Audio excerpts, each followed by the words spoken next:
අද ලෝක කම්කරු දිනය. වැඩ කරන ජනතාවට දුක් විඳින මිනිස්සුන්ට ඓතිහාසික දවසක් අද දවස. ලෙස මතක් කරමින් ජාතික ජන බලවේගයේ අපේ ගරු ජනාධිපති අතිගරු ජනාධිපති අනුර කුමාර දිසානායක ජනාධිපතිතුමා ඒ මූලිකත්වයෙන් රට පුරා මැයි රැලි 21ක් පවත්වනවා. ඉතින් හැම රැලි එකම එක වගේ සෙනඟ සමස්ත රටවැසියන් අනුර කුමාර දිසානායක ජනාධිපතිතුමා පිළිබඳව විශ්වාසය තබාගෙන ඉන්නවා. එතුමා දවසින් දවස මේ රට පිළිවෙලට හදාගෙන යනවා. දැන් ක්‍රිකට් හරි ක්‍රිකට් මම ජීවිතේ ක්‍රිකට් මැච් එකක් ග්‍රවුන්ඩ් එකට ගිහිල්ලා බලලා නැහැ. මම බලාපොරොත්තු වෙනවා ඉදිරියේදී ගිහින් බලන්න. ටීවී එකෙන් තමයි බැලුවේ. ගිහිල්ලා සජීවීව ග්‍රවුන්ඩ් එකේ ඉඳලා බලලා නැහැ. ඒකට යන්න මම බලාපොරොත්තු වෙනවා. එලෙස මතක් කරමින් දැන් මම ප්‍රවිෂ්ඨ වෙන්නේ මම එන්නේ අනුරාධපුර අටමස්ථානාධිපති පල්ලේගම හේමරතන නායක හාමුදුරුවෝ පිළිබඳව මේ වෙනකොට Facebook YouTube බලන තැන පුරාවටම පහර උන්වහන්සේට ගසනවා. අමුත් තිත්ත කුණුහරුපෙන් බලන තැන බලලා තියෙනවා. ඒකට හේතුව තමයි උන්වහන්සේ විසින්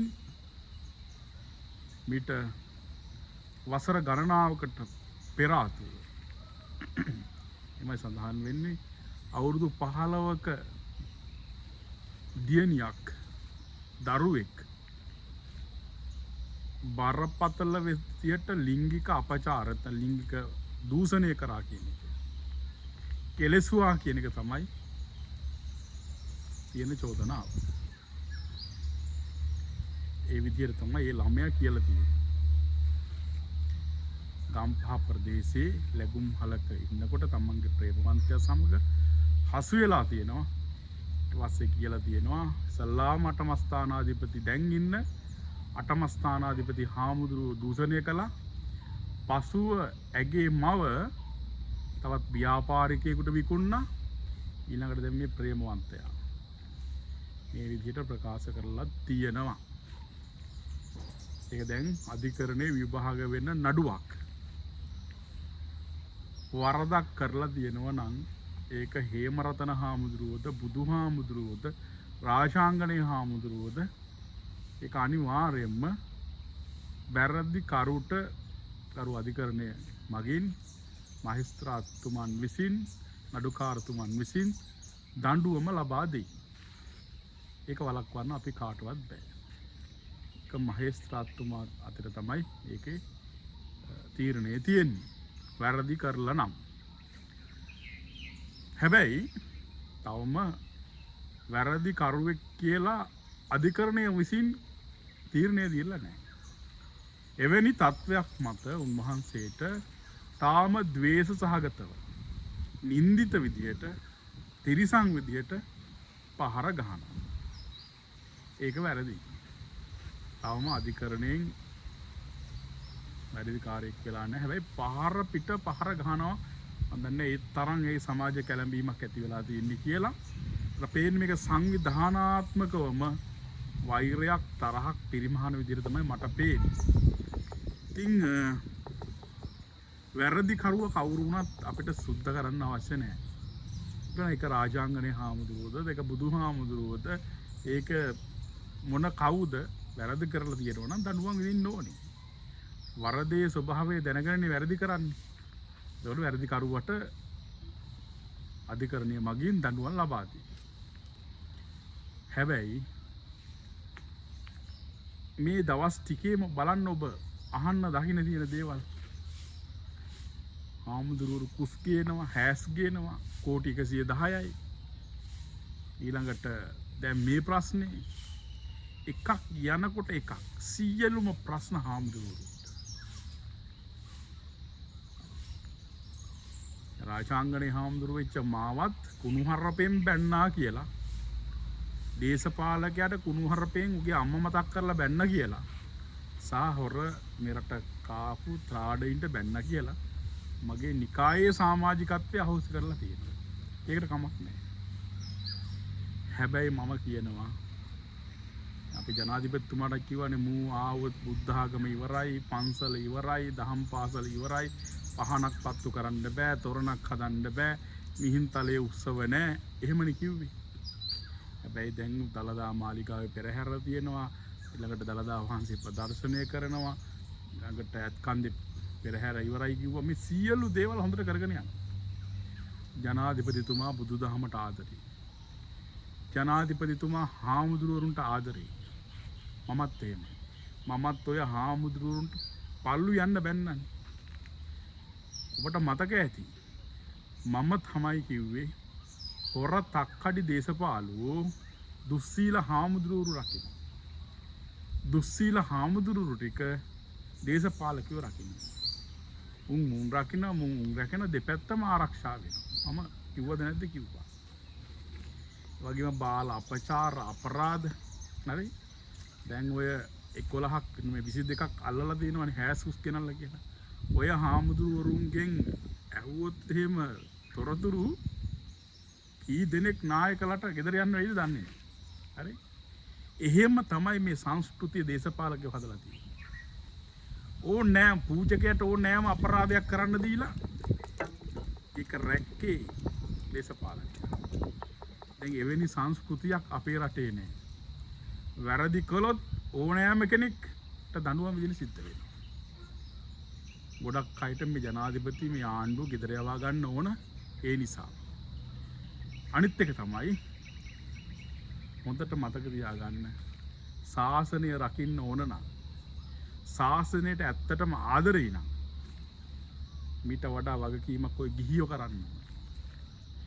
පල්ලේගම හේමරතන හාමුදුරුවෝ ඔය පොඩි ළමයා ඒක ඒ ළමයාගේ මූණ බලාගෙන කිරිසප්පෙක් දූෂණය කරා නම් අන්තිම වැරදි දූෂණය කරලා තියෙනවා. ඒකට පොඩ්ඩක්වත් කාටවත් හිතක් පපුව කරලා සාක්ෂියක් තියෙන මිනිස්සෙකුට සමාවක් දෙන්න බෑ.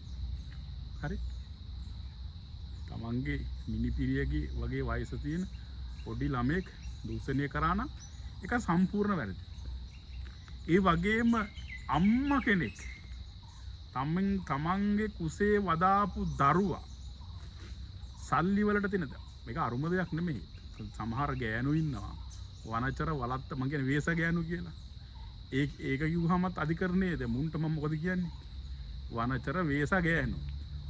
එහෙම කියපුවහමත් CID කියන මේ හාමුදුරු කුණුහරුපෙන් බැන්න. ඉතින් මම හොයාගත්තව නෙමෙයි මේවා. මේ අපේ භාෂාවේ තියෙන ඒවා. මේ වේස ගෑනු, මේ වලත්ත ගෑනු, මේ වනචර ගෑනු. තමන්ගේ කුසෙන් වදාපු බිහි කරපු තමන්ගේ ජාතක කරපු දරුවා සල්ලි වලට ගිහින් දෙනවා කියන්නේ. අන්න උන් තමයි ගල් ගහලා මරන්න ඕනේ. හාමුදුරුවන්ට වඩා හාමුදුරුවොත් වැරදි. එහෙම කරලා දිනනවා හාමුදුරුවෝ වැරදි. හාමුදුරුවන්ට වඩා අරක්කු බෝතලේ අරන් ගිහින් දෙන්නේ ගිහියා. හාමුදුරුවන්ට ගෑණි ගිහින් දෙන්නේ ගිහියා. නලව පද්ද හොල්ල පන්සලට ගිහින් කොහොම හරි හාමුදුරුවෝ දැලේ දාගන්නේ ගිහියා. මේ ශාසනය මනසන්න ගොඩක් උදව් කරේ ගිහියෝ. අරක්කු ඔය කරන හැම අපරාධ අපචාර වැඩකටම උදව් කරලා දෙන ගිහියෝ. පොලිසිය වලින් ආරක්ෂාව දුන්නේ වැරදි කරනකොට ගිහියෝ. ජනාධිපති වෙන්න පුළුවන්, පොලිස්පති වෙන්න පුළුවන්. උන් තමයි රැක්කේ. ඒ නිසා තමයි අද මේ තත්ත්වයට මේක ඇවිල්ලා තියෙන්නේ. හරි? මං හිතනවා මේ රටේ ඉන්නේ පොඩි හාමුදුරු ප්‍රමාණයක්. ටිකයි චුට්ටයි. 2.25 ලක්ෂයකට වඩා වැඩි ජනතාව. ඒකේ 1.70 ලක්ෂයක්, 2 විතර සිංහල බෞද්ධයෝ ඉන්නේ. ඔය හැම කෙනෙකුටම බණ කියන්නේ ඉන්නේ හාමුදුරුවෝ 45000ක් විතර.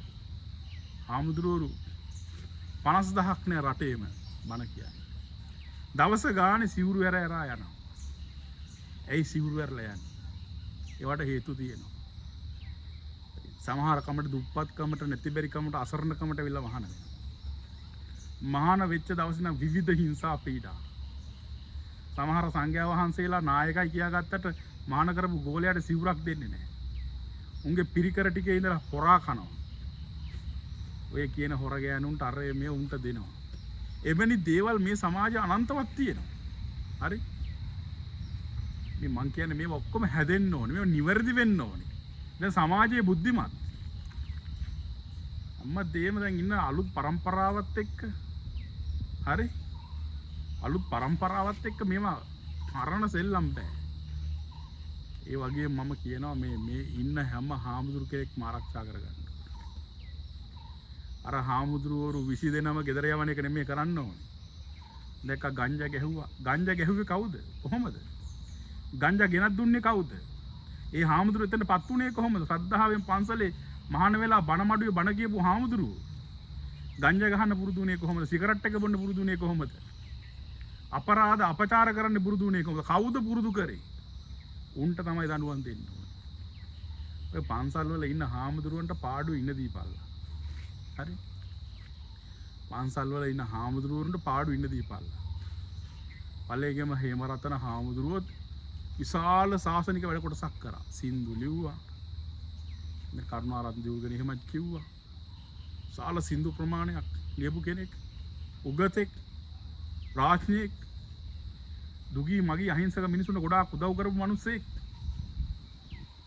තවම වැරදි කරුයි කියලා නෑ. කරාන රාගයට අහු වුණා. නත්ති රාගෝ සමෝ අග්ගී නත්ති දෝසෝ සමෝ කලි. නත්ති කන්දා සම්මා දුක්ඛ නත්ති සම්ති පරංසුඛං. බුදුරජාණන් වහන්සේ නිකන් කිව්වේ නෑනේ. රාගය කියන්නේ ගින්නක්. හරි? මේ රාගය පේනවනේ තාත්තා දුව දූෂණය කරන. හරි? අයියා නංගිව දූෂණය කරනවා. රාගය එහෙමයි. ජාතක කතාවලක් තියෙනවනේ. අසාත මන්ත්‍ර ජාතකේ තමන්ගේ බෝසත් පුතාව අම්මා මරනවනේ. තමන්ව නානකොට අතපත ගාලා මිරිමැදපු ශිෂ්‍යයත් එක්ක ජීවත් වෙන්න තමන්ගේ පුතාව මරනවා රාගය. පුතාව මරන්නේ ගෝලයාත් එක්ක ඉන්න ජීවත් වෙන්න. රාගය කියන්නේ එහෙමයි.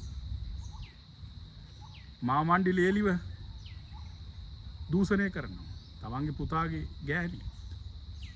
කයි ස්වභාවය. ඒ නිසා දැන් මේ පල්ලේගම හේමරතන නායක හාමුදුරුවෝ අල්ලගෙන ගහනවා කෙරවලක් නෑ.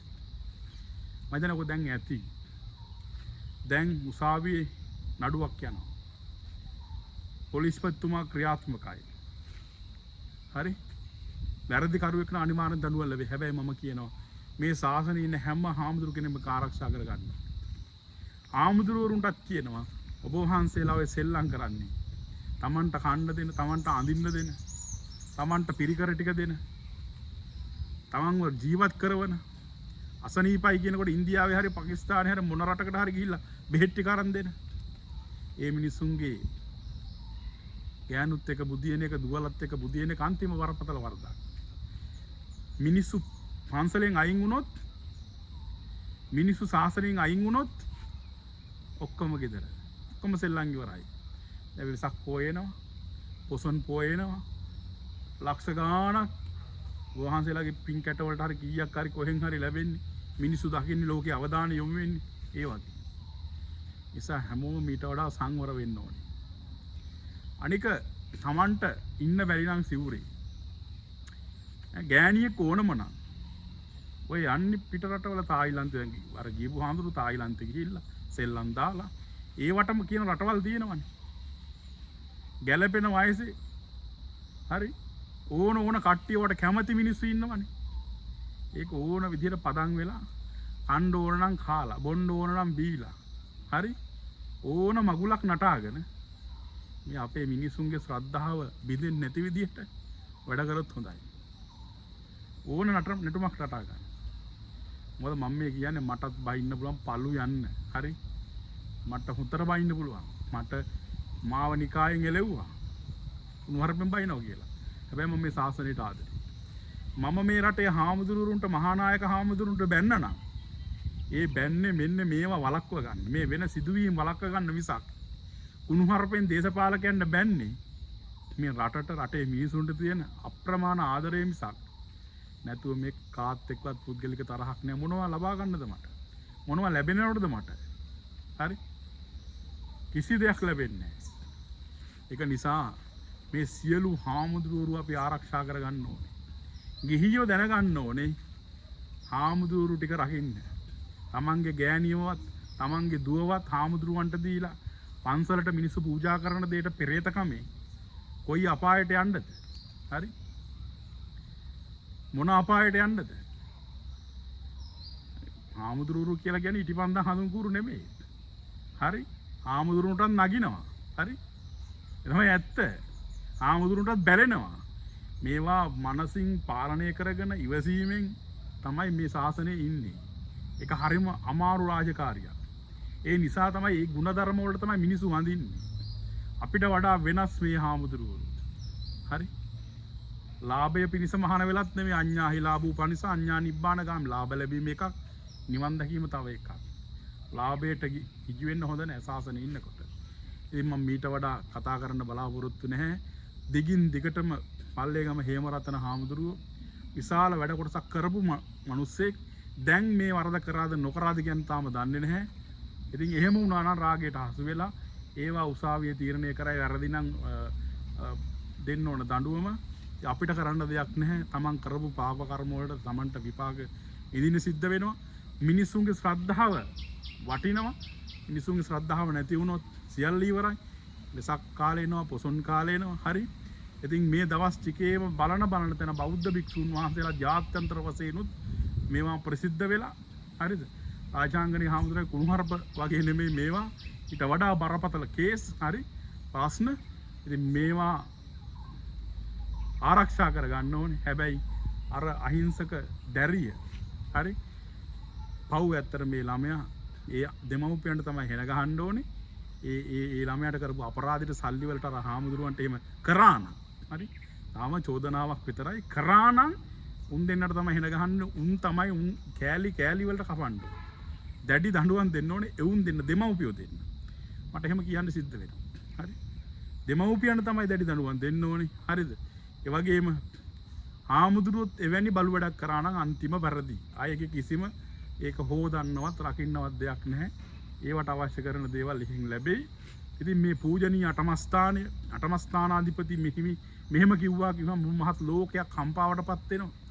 හරි මිනිස්සු අටමස්ථානට එන එක නතර වෙනවා. මේක බරපතල වරදක්. මේ මනතටවත් මේ මතුවටවත් මම දැක්කා ඒ පොඩි ළමයි ළඟ වාඩි කරගෙන ඉන්න ඔය කියන ළමයා වෙන්න ඇති. ඉතින් හාමුදුරුවෝ මහාන වෙලා තියෙන්නේ පොඩි උන් මේ නලවන්න නෙමෙයි. හරි මේ මටත් සමහර ළමයි දීලා තියෙන වඩා ගන්න. මම ජීවිතේට ළමයි වඩා ගන්න. මට ළමයි දෙනකොට මම කියන්නේ මේ කාගේවත් ළමයි නලවන්න මම මහාන වෙලා නැහැ. හරි ළමයි නලවන්න ළමයි බින්න අතින් අල්ලන්න. හරි ඔය පිරිත් නූලක් වුණත් හාමුදුරුවෝ නම බඳින්න ඕන එකක් දුන්නාම නා ඉවර බැඳ ගන්න කියලා. හරි බැඳලා යවුවට ප්‍රශ්නයක් නැහැ. සමහර හාමුදුරුවෝ ගෑනුන්ට පිරිත් නූලක්වත් කාන්තාවන බඳින්නේ නැහැ. හරි ගෑනු අම්මන්ඩිලා දැනගන්න ඕනේ හාමුදුරුවෝ කාලා ආරලා තෙලට හොඳට ඉන්නවා. හොඳට තියෙනවා. ගෙදර මිනිහා වගේ නෙමෙයි. දැන් හාමුදුරුවන්ට කියලා කෙලව ගන්න නෙමෙයි. හරිද? ඔය ඉන්නවනේ Tamanට ඕනම නම් Tamanට ඕනම අවශ්‍යතාවයක් තියෙනවා. ඕන තරම් කොල්ලෝ ඉන්න හොඳ සවිශක්ති සම්පන්න කියන කොල්ලෝ ටිකක් අල්ලගනින්න මේ හාමුදුරුවෝ ටිකයි ශාසනයේ ඉන්නේ. ඒ මිනිස්සු ටික අල්ලගත්තොත් එහෙම අවසානයේ මේ පන්සල් වල බල්ලෝ බලල්ලු විතරයි ඉතුරු වෙන්නේ. පිළිමි ටිකයි බල්ලෝ බලල්ලු ටිකයි විතරක් ඉතුරු වෙයි. මේ වෙනකොටත් පන්සල් කීයක් වහලා දාලා තියෙනවද? හරිද? මම මේ කතා කරන්නේ ශාසනය රැක ගන්න. මාව ශාසනයෙන් එලෙව්වට මම මේ ශාසනයට දිවි හිමියෙන් ආදරේ. මේකට පණ වගේ ආදරේ මේක රැක ගන්න ඕනේ. මේ පොඩි හාමුදුරුවෝ ටික ලොකු හාමුදුරුවෝ ටික අඩුපාඩු තියන අය ටික හදා ගන්න ඕනේ. ජනාධිපතිතුමා හදා ගන්න ඕනේ. හරිද? ජනාධිපතිතුමා අවංක නායකයෙක් හොරෙක් නෙමෙයි. හරි? ඒ නිසා ඔබතුමා මේකත් නිවැරදි කරන්න ඕනේ. මේ බුද්ධ ශාසනයේ ඉන්න සියලු හාමුදුරුවෝ ආදරෙන් රැක බලා ගන්න ඕනේ. අම්මා නැහැ තාත්තා නැහැ හරි ඉන්නේ ලොකු හාමුදුරු උන්වහන්සේලාගෙන් ආදරය ලැබෙන්න ඕනේ. ඉතින් මේ අටමස්ථානයේ මූලික කරගෙන ගහන එක දැන්වත් මේ බෞද්ධ අපි දැන් ඇති මම හිතන්නේ ගැහුවා. දෙන දඬුවමක් ලැබෙයි උසාවියෙන්. ඒක අපි බලාපොරොත්තු වෙමු. උසාවි මහේස්ත්‍රාත්තුමා වරදක් කරලා තියෙනවා නම් ඒ වරදට නිසි දඬුවම ලබා දෙයි. ඔකොම ගහන්න වෙන්නේ. තව තවත් මිනිසුන්ට මේ බුදුදහම කියන එක එපා වෙලා යන එකයි වෙන්නේ. කරුණා කරලා ඔය ගහන එක දැන්වත් නතර කරන්න කියන එක තමයි ඉල්ලන්නේ. දැන් ඇති පන්නම ගහනවා, වෛරයෙන් ද්වේෂයෙන් ගහනවා, අටමස්ථානේ ලොකු වැඩ කොටසක් කෙරෙනවා. මේ වගේ මේ වැරද්ද මම නිවැරදි කරන්නේ නැහැ. කෝටි ප්‍රකෝටි ගණන් ධනය. හරි. උගන්නලි සෑයෙන් ශ්‍රී මහා බෝධියෙන් හැම තැනින්ම මෙරට අනුරාධපුරේ ඉන්න දුප්පත් නැති බැරි මිනිස්සුන්ට පන්සල් වලට හරිද චෛත්‍ය හදලා දෙනවා, පිළිම හදලා දෙනවා. දුගී මගේ යාචකයන් නැති බැරි හාමුදුරුවරුන්ට ගොඩාක් උදව් කරන තැනක්. හරි. සමේ අටමස්ථානෙට ලැබෙන ධනයෙන් දුප්පත් නැති බැරි මිනිසුන්ට උදව් කරනවා. ඒ නිසා අපි ඒක රැක ගන්න ඕනේ. ඒ හාමුදුරු වරදක් කරලා තියෙනවා නම් උන්වහන්සේට දඬුවම් දෙන එක ගරු අධිකරණයට අයිති දෙයක්. අපි ඒවා සුද්ධ කරන්න යන්නේ නැහැ. හරි. වරදක් කරොත් කරන්න දෙන්නේ අම්මද තාත්තද බුදුහාමුදුරුවෝද රජතුමාද? පේනවනේ රාජපක්ෂලාට දැන් වෙලා තියෙන්නේ. ඉරගෙවල් ගානේ අපි අපිටත් එහෙම තමයි. මම වරදක් කරොත් මටත් ඒ දේ සිද්ධ වෙනවා. අපි මං හිතනවා දැන් ඕක නතර කරොත් හොඳයි.